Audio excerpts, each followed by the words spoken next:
விஜயும் அழகு கூட அழகாக விளையாடிட்டு இருக்காங்க. இதை பார்த்துட்டு அனாமிகா கூப்பிட்டு விஜயை, என்னங்க அந்த குழந்தை கூட ரொம்ப அட்டாச்சாக இருக்கீங்க, இல்லை நீங்கள் எதாவது தப்பு பண்ணிட்டீங்களா கல்யாணத்துக்கு முன்னாடி அப்படின்னு சொல்கிறாங்க.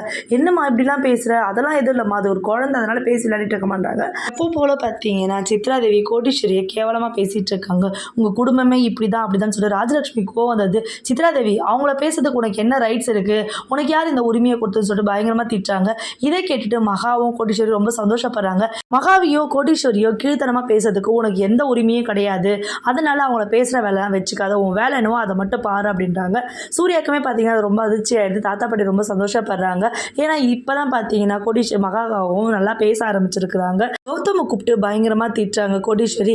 என்னடா இந்த குழந்தை கூட ரொம்ப அட்டாச்சாக பழகிட்டு இருக்க, பேசிகிட்டு இருக்க, நீ தான் அந்த குழந்தைக்கு அப்பாவா, என்கிட்ட உண்மையை சொல்கிறா, நான் இப்போவே மறைச்சிடறேன், அந்த குழந்தைய கூட்டு போய் நம்ம எங்காவது விட்டுட்டு வந்துடலாம், அதுவே ஓடி போயிடுச்சுன்னு சொல்லி ஏதாவது உண்மையை சொல்கிறா, என்கிட்ட டிஎன்ஏ எடுத்துகிட்டு நீ தான் ஆச்சுன்னு தெரிஞ்சிச்சு, உன்னை தொலைச்சிருவேனான்னு சொல்லிட்டு பயங்கரமாக மிரட்டுறாங்க.